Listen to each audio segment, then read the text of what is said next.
नमः शिवाय। जो प्रदोष व्रत मंगलवार के दिन पड़ता है वह प्रदोष भौम प्रदोष व्रत या मंगल प्रदोष व्रत कहलाता है। इसकी कथा इस प्रकार है। एक समय की बात है, एक नगर में एक वृद्धा रहती थी। उसका एक ही पुत्र था। वृद्धा की हनुमान जी पर गहरी आस्था थी। वह प्रत्येक मंगलवार को नियम पूर्वक व्रत रखकर हनुमान जी की आराधना करती थी। एक बार हनुमान जी ने अपनी भक्तिनी उस वृद्ध महिला की श्रद्धा का परीक्षण करने का विचार किया। हनुमान जी साधु का वेश धारण कर वृद्धा के घर गए और पुकारने लगे, हे कोई हनुमान भक्त जो हमारी इच्छा पूर्ण करे। आवाज़ उस वृद्धा के कान में पड़ी।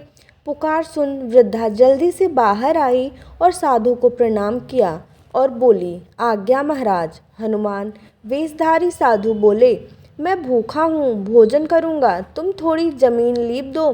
वृद्धा दुविधा में पड़ गई। अंततः हाथ जोड़कर बोली, महाराज लीपने और मिट्टी खोदने के अतिरिक्त आप कोई दूसरी आज्ञा दें, मैं अवश्य पूर्ण करूँगी। साधु ने 3 बार प्रतिज्ञा कराने के पश्चात कहा, तू अपने बेटे को बुला, मैं उसकी पीठ पर आग जलाकर भोजन बनाऊंगा। यह सुनकर वृद्धा घबरा गई, परंतु वह प्रतिज्ञाबद्ध थी। उसने अपने पुत्र को बुलाकर साधु को सौंप दिया। वेशधारी साधु हनुमान जी ने वृद्धा के हाथों से ही उसके पुत्र को पेट के बल लिपटवाया और उसकी पीठ पर आग लगवाई। आग जलाकर दुखी मन से वृद्धा अपने घर में चली गई। इधर भोजन बनाकर साधु ने वृद्धा को बुलाकर कहा, उनका भोजन बन गया है, तुम अपने पुत्र को पुकारो ताकि वह भी आकर भोग लगा ले। इस पर वृद्धा बोली, उसका नाम लेकर मुझे और कष्ट न दे। लेकिन जब साधु महाराज नहीं माने तो वृद्धा ने अपने पुत्र को आवाज़ लगाई। वह अपनी माँ के पास आ गया। अपने पुत्र को जीवित देख वृद्धा को बहुत आश्चर्य हुआ और वह साधु के चरणों में गिर पड़ी। तब हनुमान जी अपने वास्तविक रूप में प्रकट हुए और वृद्धा को भक्ति का आशीर्वाद दिया। बजरंगबली की जय। हर हर महादेव। ये अब जानते हैं प्रदोष व्रत की पूजा विधि। प्रदोष व्रत करने के लिए मनुष्य को त्रयोदशी के दिन प्रातः सूर्य उदय से पूर्व उठना चाहिए। नित्य कर्मों से निवृत्त होकर भगवान श्री भोलेनाथ का स्मरण करें। इस व्रत में आहार नहीं लिया जाता है।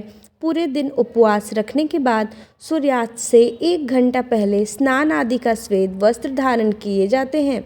पूजन स्थल को गंगा जल या स्वच्छ जल से शुद्ध करने के बाद गाय के गोबर से लीपकर मंडप तैयार किया जाता है और इस मंडप में 5 रंगों का उपयोग करते हुए रंगोली बनाई जाती है। प्रदोष व्रत की आराधना करने के लिए कुशा के आसन का प्रयोग किया जाता है। इस प्रकार पूजन की तैयारियां करके उत्तर पूर्व दिशा की ओर मुख करके बैठें और भगवान शंकर का पूजन करना चाहिए। पूजन में भगवान शिव के मंत्र ओम नमः शिवाय का जाप करते हुए शिव को जल चढ़ाना चाहिए। आइए अब जानते हैं प्रदोष व्रत की महिमा। प्रदोष व्रत को रखने से 2 गायों को दान देने के समान पुण्य फल प्राप्त होता है। प्रदोष व्रत को लेकर एक पौराणिक तथ्य सामने आता है कि एक दिन जब चारों ओर अधर्म की स्थिति होगी, अन्याय और अनाचार का एकाधिकार होगा, मनुष्य में स्वार्थ भाव अधिक होगी, व्यक्ति सत्कर्म करने के स्थान पर नीच कार्यों को अधिक करेगा, उस समय में जो व्यक्ति त्रयोदशी का व्रत रख शिव आराधना करेगा उस पर शिव कृपा होगी। इस व्रत को रखने वाला व्यक्ति जन्म जन्मांतर के फेरों से निकलकर मोक्ष मार्ग पर आगे बढ़ता है, उसे उत्तम लोक की प्राप्ति होती है। और आइए जानते हैं प्रदोष व्रत का महत्व। मान्यता और श्रद्धा के अनुसार स्त्री पुरुष दोनों यह व्रत करते हैं। कहा जाता है कि इस व्रत से कई दोषों की मुक्ति तथा संकटों का निवारण होता है। यह व्रत साप्ताहिक महत्व भी रखता है और संतान प्राप्ति की कामना हो तो शनिवार के दिन पड़ने वाला प्रदोष व्रत करना चाहिए।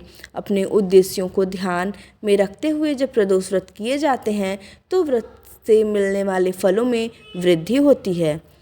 ओम नमः शिवाय।